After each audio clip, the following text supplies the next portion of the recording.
Okay, Joe Biden is now choosing who his White House staff and cabinet members are going to be, press secretary and all that stuff. In other words, it's time for the people who helped him out on the campaign to be paid back through policy, for them to be paid back with White House jobs, real resume enhancers. None of this is novel. None of this is new. In fact, this is the very reason that you've had all of these butter biscuit bootlicks who have been kissing Joe Biden and Kamala Harris's behinds extra sweet, because this is what they've been wanting. They've been wanting a White House gig. Well, it's time for the bootlick draft. You've heard of the NFL draft, the NBA draft. Well, this is going to be the bootlick draft. Time to see which one of them has been chosen as the token coon for the incoming Biden administration. There's a number of positions that have already been spoken for, but there's one in particular that there's some anticipation for.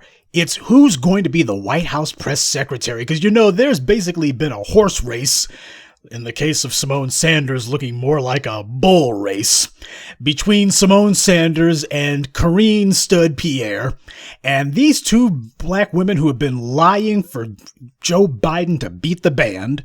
There's been no lie that they won't cover for. Every time you look up, here they are running interference for him. In the case of Simone Sanders, literally playing linebacker bodyguard for him. So who's going to be Biden's White House press secretary? They're not sure. There are a lot of people saying that more likely it'll be Simone Sanders. I'm not sure about that. I think my money is on Karine Stud-Pierre, because she's a lesbian, and that being the case, she's the main one who Biden would look at and say, why, we can say that not only do we have a black woman, we got a lesbian, and heck, we can have her as the face of, we'll have her as the black face of the White House daily briefings, and this will tell everybody exactly what we're for, LGBT. That's where my money is on if I was a betting man. But there are already some other positions that Biden has already filled. Why, we have our old pal, Congressman Cedric Richmond from Louisiana. Apparently, Joe Biden has chosen him to be some sort of new position that he must have made up out of whole cloth, called the Director of Public Engagement. I've never even heard of it, but that's okay. What it means is Richmond has been given a do-nothing token job in the administration.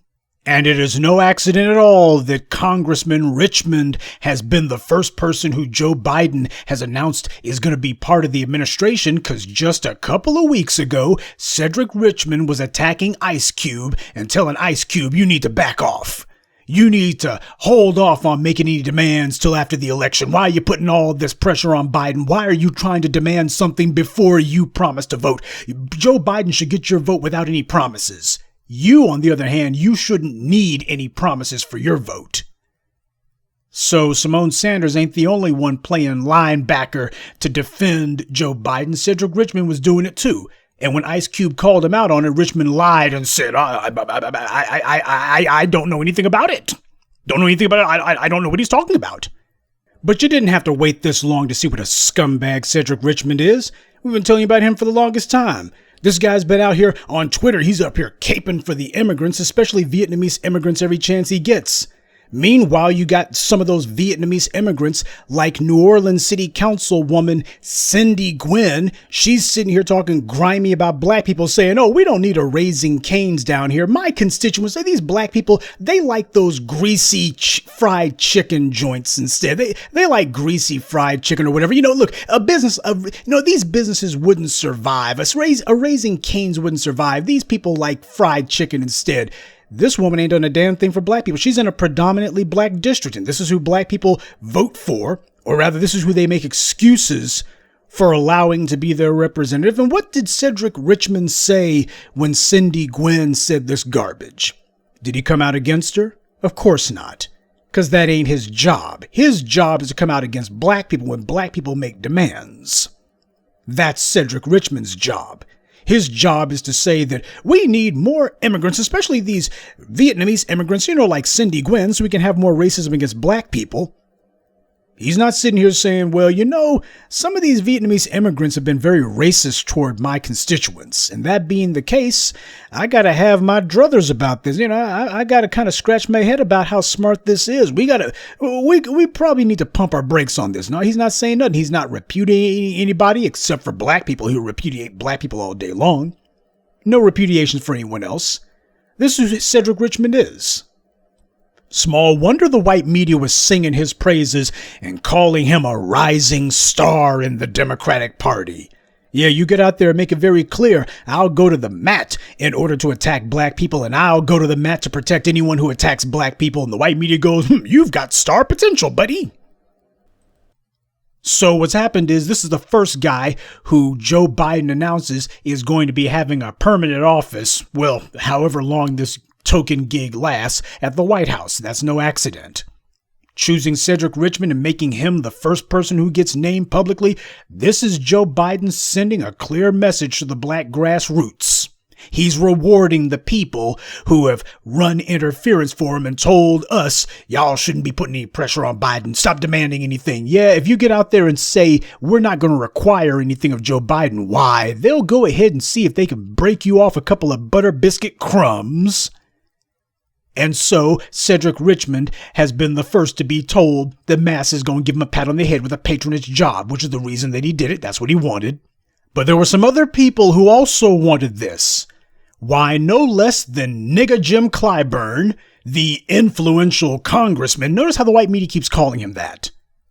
The influential congressman, well, he decided that he would use his influence to tell Biden, hey, I'll go ahead and stick up for you if you give Cedric Richmond a post in your cabinet. Give him a cabinet position. I'll get out there and stomp for you. Now, you know damn well that Jim Clyburn didn't do that out of the goodness of his heart. He has no goodness in his heart. So who was it who put the bug in Biden's ear about Richmond? It was our old pal, Jim Clyburn. Very interesting, because you remember that interview that Negro Jim Clyburn did recently. What was it, with CNN or MSNBC, one of those white media networks? And they asked him, Congressman Clyburn, what do you want from Joe Biden? What do you want? Remember what he said? I don't want nothing. I don't want nothing. Well, turns out that wasn't true. Turns out Negro Jim Clyburn wanted something after all. And you know what this is about. This is Jim Clyburn trying to have yet another flunky who's going to owe him some favors. Because that's how Jim Clyburn makes his money. That's how patronage and bribery works at the federal level. What they do is they make everyone around you financially well off. And that's how the money gets to you. They don't give you the little envelopes directly, at least not everyone.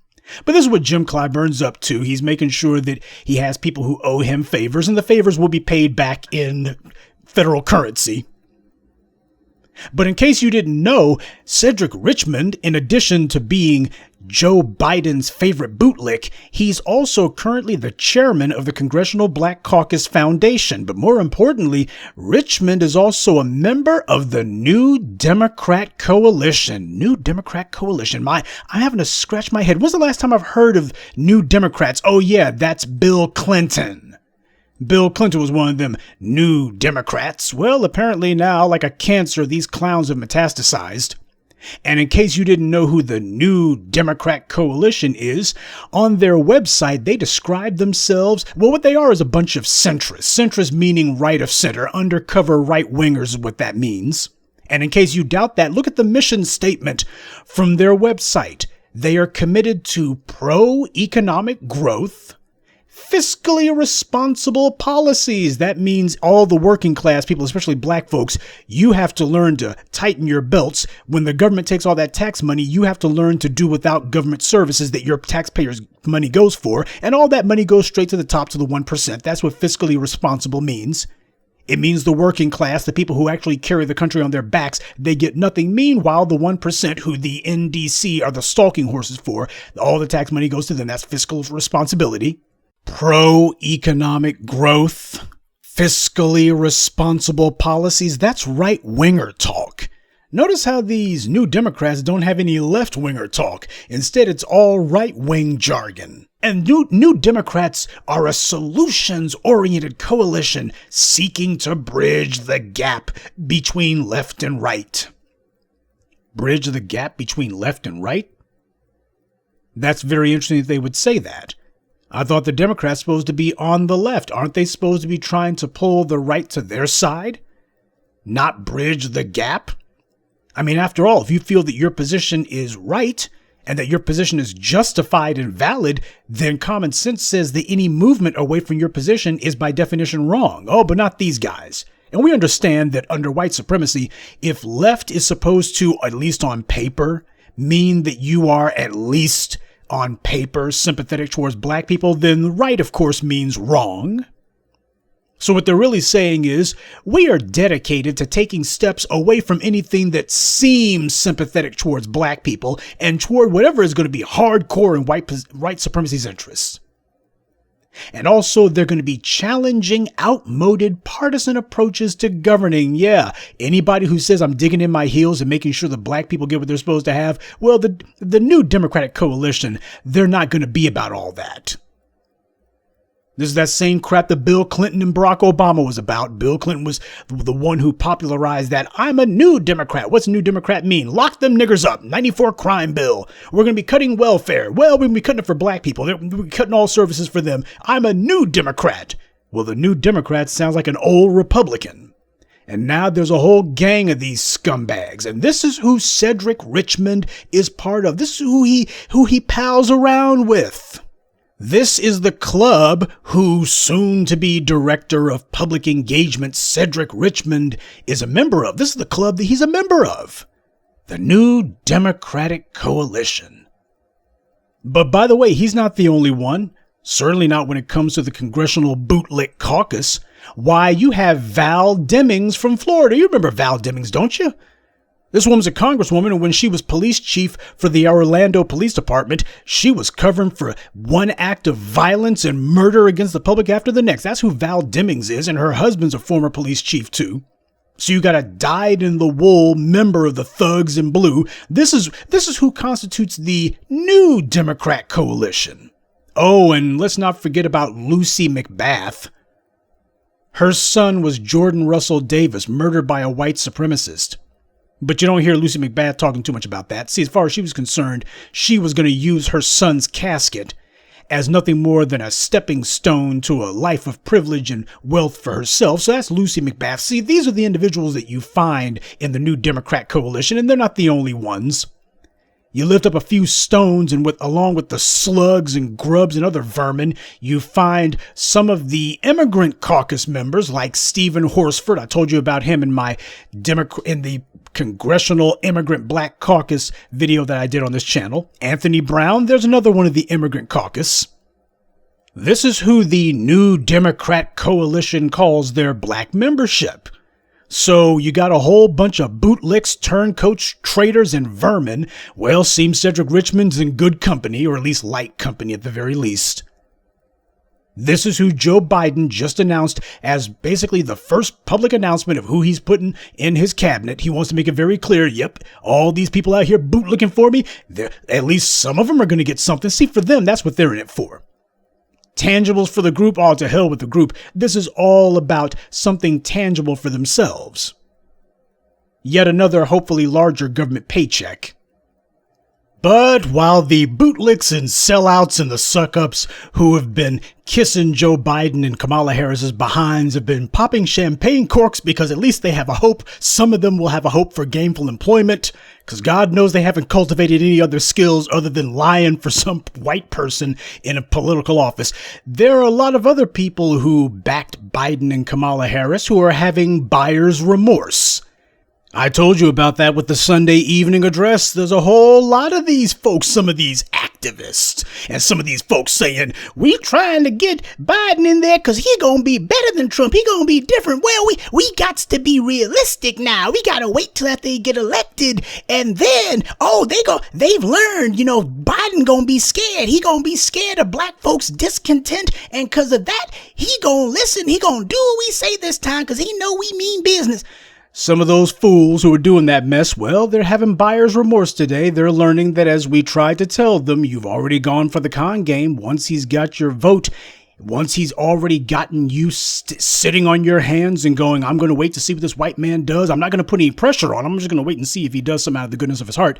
Once he's done that, you're already in the trick bag. These fools who had spent so much time lecturing you and I about Saint Joe of Biden and Saint Kamala of Harris, and how, oh, don't worry, we gonna vote for him, and they gonna know we serious. They better listen to us this time. And we were telling these idiots, you're a bunch of fools. Well, now some of them are slowly, very slowly, fitting with their intellect and IQ, very slowly starting to come to the realization that maybe they've been had. Or rather, maybe they conned themselves. These idiots can't even get their phone calls returned. I mean that literally, by the way. New York Times are reporting on how black people delivered Biden the White House. Now what? Well, apparently now it's radio silence.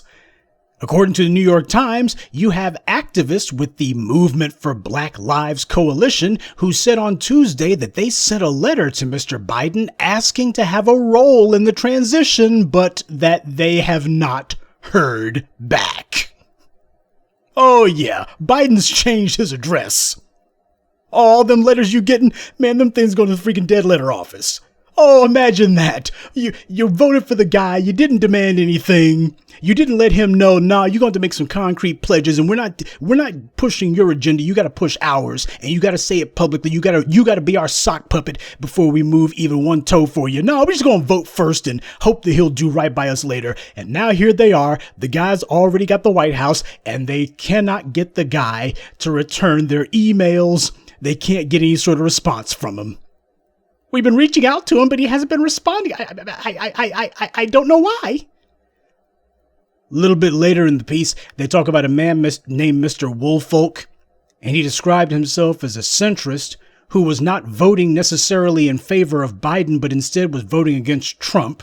Apparently, he doesn't understand how that concept works. He wrote an open letter to Mr. Biden. Well, we all know how Joe Biden feels about letters from black people now, don't we? According to Mr. Wolford, he said the Democratic Party had not earned his vote or his loyalty. Well, if the Democratic Party hadn't earned your loyalty or your vote, then why the hell did you vote for him? It's a little late to figure that out now, ain't it? Oh, here's what he's saying. Politicians, my vote is open for bid. Yeah, but how much did Biden bid to get your vote? Did he put any bid at all? What will you do for me and my kind now that the election is over? See, they're figuring that now they're making demands. Now that we've given this guy what he wants, I'm going to vote for this guy, and then I'm going to tell them afterwards, my vote has to be bid on. You've got to bid for my vote. There's an auction for my vote. Okay, what did Biden put up as the bid for your vote? Nothing, but he better do something. Is that how auctions work? Somebody just walks in and they walk off with whatever the auction item is, and then you say, well, I hope that guy puts a bid in. You've got to bid for that as the guy drives away. Is that how auctions work? Well, apparently with some slow black folks, yeah, that's exactly how it works.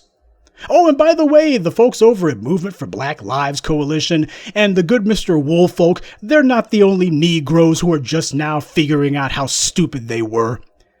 You got the Washington Post, who puts up a story, and notice the date, by the way. The date on this is November 15th. That's important because all of this was put up before Joe Biden made his announcement about Cedric Richmond today. So I just think that's important. Just notice the date.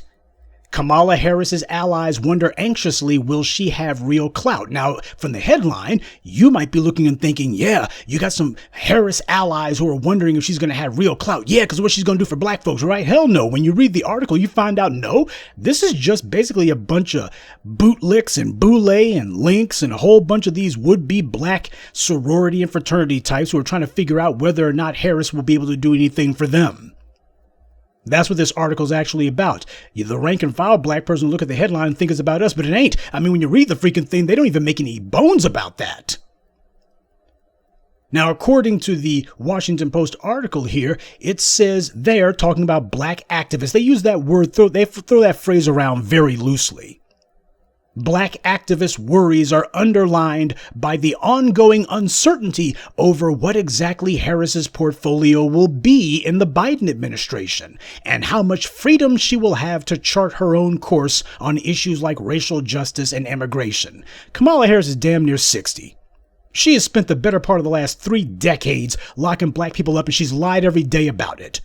When she was running and failed to get the presidential nomination, when she was Joe Biden's campaign plaything for the last 6 months or so, I'd like to know, did Kamala Harris at any point say what she was going to do in regards to racial justice and immigration? Or did she do the Obama shtick and say, we're very concerned in systemic inequities and other innocuous terms that mean absolutely nothing because I'm not going to tell you I'm going to do anything? That's the Democratic Party line. Remember what they said, that memo about Black Lives Matters? If they come up to you, tell them you sympathize, but do not make any concrete promises.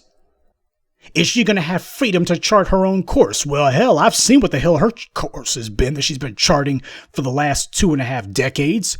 Seems to me she needs somebody to get her off course because her course is going to be more black people in prison, whether they did it or not. But after that, now you have the so-called black activists the Washington Post is talking about, and it's just a who's who of the usual suspects, the same old fakers, frauds, phonies, fools, sellouts, suck-ups, and simps. One of them is a woman named Latasha Brown, co-founder of Black Voters Matter. You've heard of these clowns. One of these do-nothing organizations, a white front group. Some white donors put together some money and said, let's get ourselves some front black person to be the face of our organization. She'll be our sock puppet and do what we say. Just like Black Pac. Just like those other organizations that every time you look up, they're not asking any tough questions in black people's interest. And what Latasha Brown said is, I really want her, talking about Kamala Harris, to be a transformative leader. I don't want her to be transactional. Gee, where have we heard that before? We don't want anything to be transactional. Oh yeah, Rahm Emanuel. You see, elections are not supposed to be transactional. That's a damn lie. Elections are all about transactions. Quid pro quo. You want my vote? Then you got to give me something of monetary value. It's a transaction. See, she doesn't want it to be transactional because her job is to make sure that the wealth gap, the racial wealth gap, never changes. Tangibles is what we're about, and what she's about is, oh, no. Kamala Harris is going to be vice president, and black girls rock and black girl magic, and that's enough for me. See, the fools who are hoping that Joe Biden is going to give them a paycheck, far as they're concerned, oh, there's more to life than money, don't you know? Meanwhile, they're up here begging Joe Biden for a job. And speaking of begging, you remember our friends from the movement for Black Lives that the New York Times was telling you about? Well, the Washington Post also covered the fact that these guys can't get their letters returned. They can't get their emails returned. No messages, no phone calls coming to them. They give a little bit of detail. They start off by talking about Miss Patrisse Cullors, who apparently is the co-founder of this group. And of course, she wrote a letter on the group's behalf to Biden and Harris requesting a meeting to convey their demands. That is the epitome of, shall we say, butt backwards. Bass backwards, I suppose. That's what these clowns have done. Talk about having the process completely and thoroughly backwards. Now that they've delivered the vote to the guy, now that they voted for him, now that they got out there and lied to black folks and said, vote for him, don't worry, they know how serious it is. They ain't Trump, at least they ain't Trump. They ain't Trump and they gonna listen to you because they ain't Trump and they know how serious it is. Well, now that you've gone ahead and given the guy the White House, now all of a sudden you're finding, nope, your emails are going straight to the spam folder. Your phone calls are going straight to voicemail. He's changed his address and left no forwarding address for you, no forwarding phone numbers, no nothing. And here Miss Cullors is, shocked and amazed. You gotta be slow as hell. They must have had her in the back of the short bus to be this slow. Because here she is now, commiserating. Black people won this election, Cullors wrote. We want something for our vote. Look at that. Man, between this Wolford man and this Cullors woman, it's like, God dang, man, you can't survive being this stupid. We want something for our vote. That's the way you're supposed to talk before the election, stupid. After the election, it's too late to put pressure on them because you already gave them your vote, stupid. We want something for our vote. We want to be heard and our agenda to be prioritized. That's supposed to be your demand before you give him your vote. There's not supposed to be any vote that happens unless he has already bent the knee and pledged, I'm going to do exactly what you told me to do. I'm not going to bring you an agenda. I'm going to take your agenda to Washington. I will say it publicly, verbatim, and I'm going to fight for it every freaking day of my administration.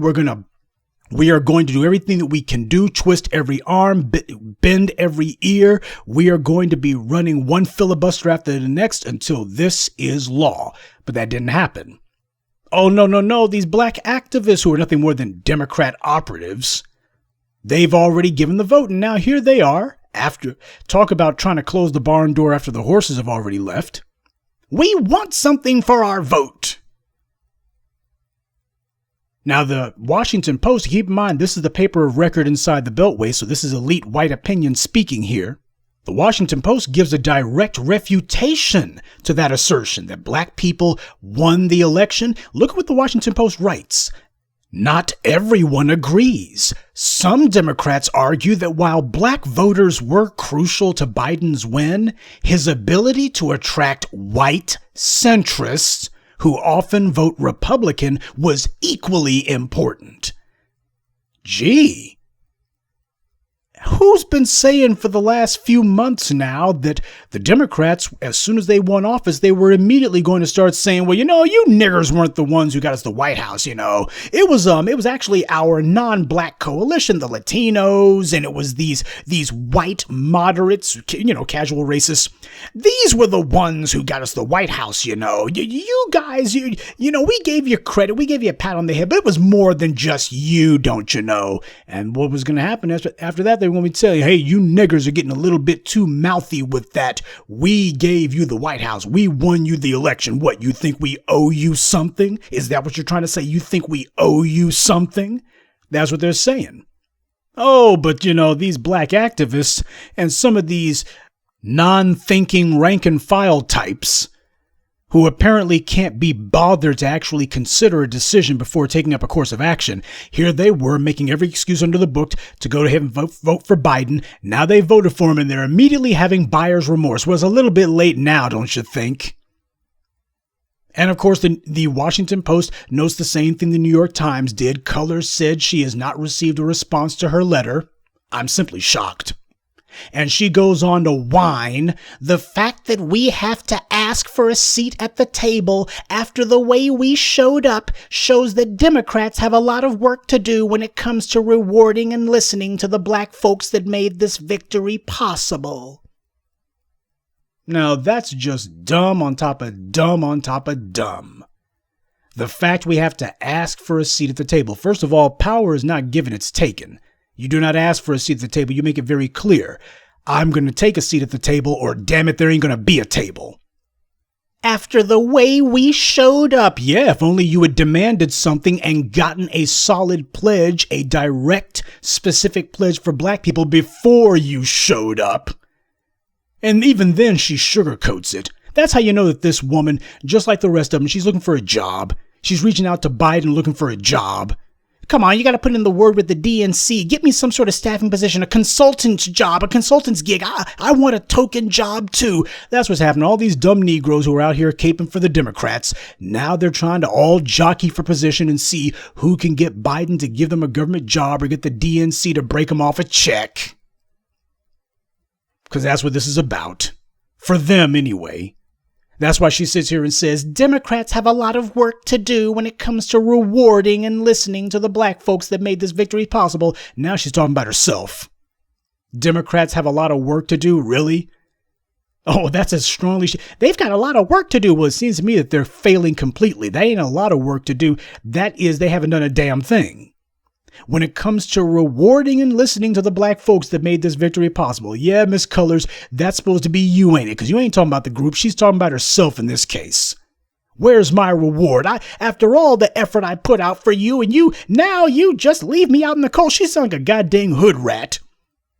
who got a train run on her, and now she's trying to figure out who the baby daddy is, trying to get that child support. I gotta figure, it's you. You know, you the one stuck me with these kids. You need to live up to your responsibilities. That's how I expect these freaking strippers who get themselves knocked up by Pookie and Ray Ray to talk. It's not supposed to be a grown freaking woman who's supposed to be politically savvy, though she never claimed to be politically savvy. And her behavior certainly shows that she ain't. She ain't got the sense that God gave a half-eaten cantaloupe. And yet, here she is, sounding like any stripper single mother at the club who got herself knocked up by some dumb Donald.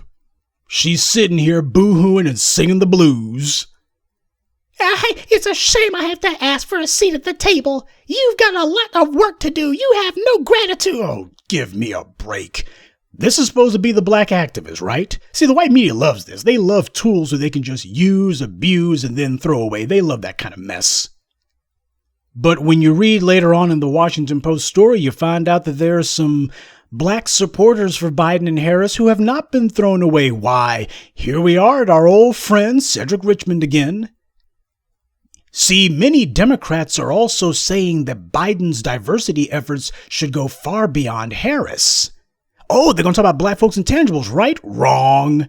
They are pushing for a black woman to serve as Attorney General, for example, and for figures like Representative Cedric L. Richmond, a top Biden ally, to get senior White House roles. Now, keep in mind the date on this. This was written on the 15th. Okay, that's important because this was written 2 days ago. Before Biden put that out there, but as we now find out, this was all orchestrated. Political theater. The fix was already in for Richmond a long time ago. Negro Jim Clyburn made sure of that. But Cedric Richmond, a top Biden ally. Just out of curiosity, did Richmond ever spell out what black folks were going to get from Biden? Oh, never mind. So you see who it is who's going to be getting something.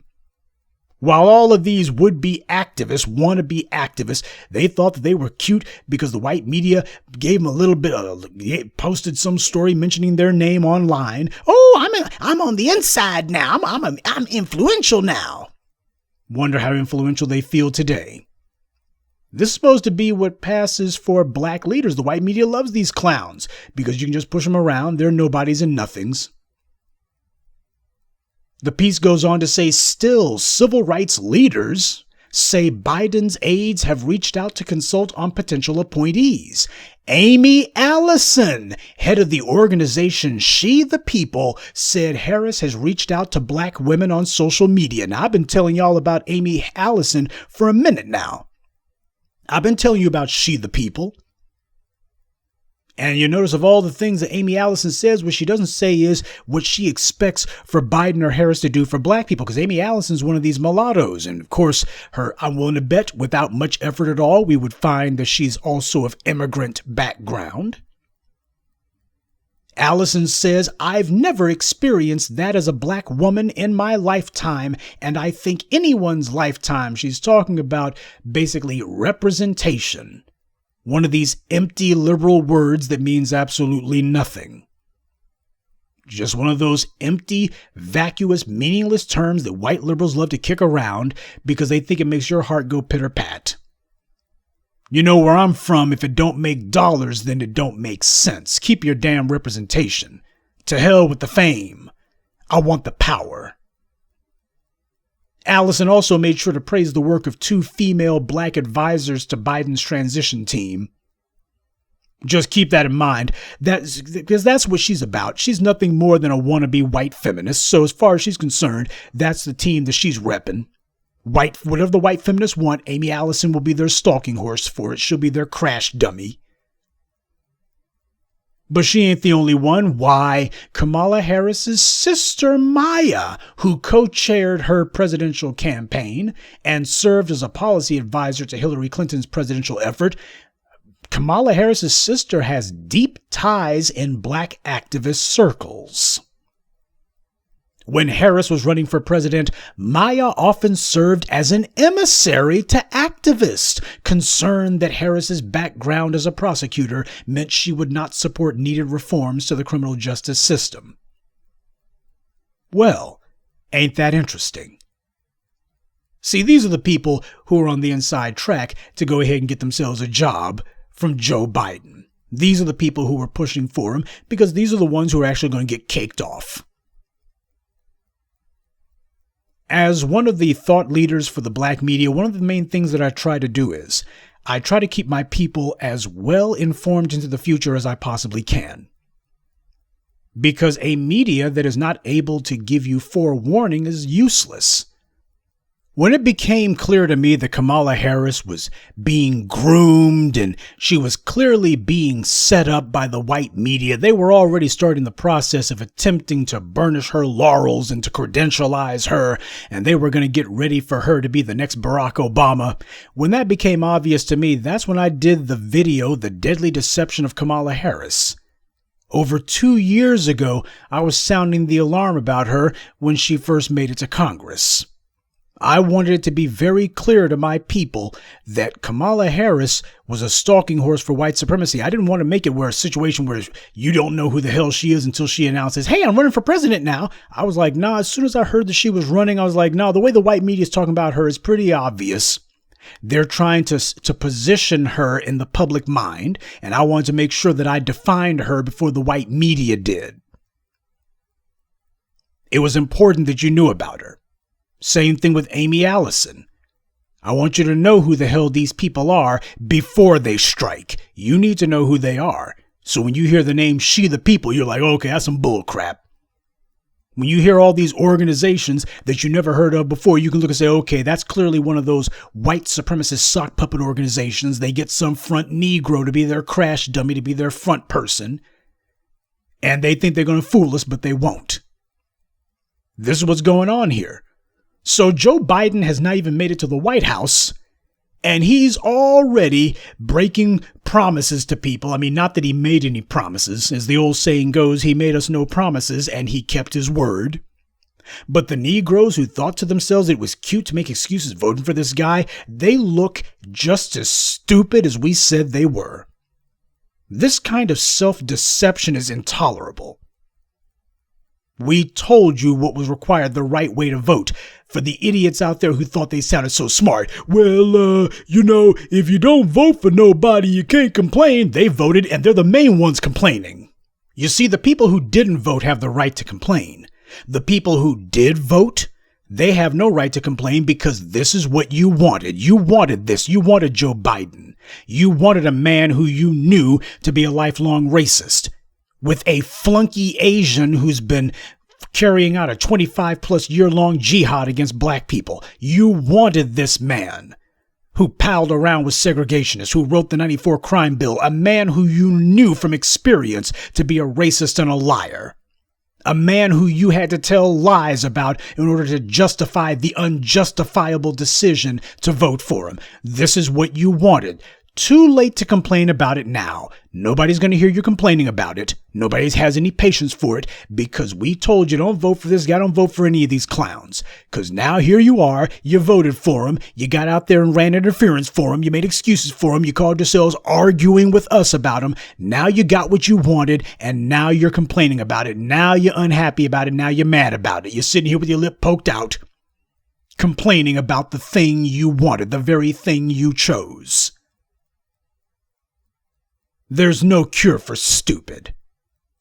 So family, this is just more evidence. I mean, hell, I figured we would have to wait until at least December before the crap started coming down. Nope, Joe Biden wants to go ahead and lay the groundwork early that, okay, we gave those niggers a pat on the head right after Election Day. And because black people happen to be suicidally grateful to white people for even the smallest show of compassion or kindness, that'll be enough for some Negroes. Nonetheless, their Willie Lynch chip will kick in and they'll be like, well, I know I was mad at Biden and Kamala's, but they did say they had our backs, and well, he needs to get a second term. In the second term, you see, it's more complicated than y'all black media types make it out to be. He needs a second term. He needs to get the Senate, then he needs a second term. And then when he don't do nothing in the second term, well, Kamala Harris, assuming she hasn't already assumed the presidency by then, well, she needs to get a second term. This is what's happening back on the treadmill. Right back on the treadmill again. Back to the plantation, you little dummies. Back to the plantation. Yeah, well, I ain't going. And if you got any brains, you ain't going either. The time to be demanding something for your vote is before the election. The time to put your foot down and make it clear. No tangibles, no vote. The time to do that is before the election. Because you see, there's always going to be a ready pool of sellouts and scumbags like the Simone Sanders and the Cedric Richmonds and other assorted garbage who will gladly get out there and lie for Biden, like Simone Sanders did about the '94 crime bill and mass incarceration, claiming it had, that was the states, that had nothing to do with Biden. Then when she got corrected,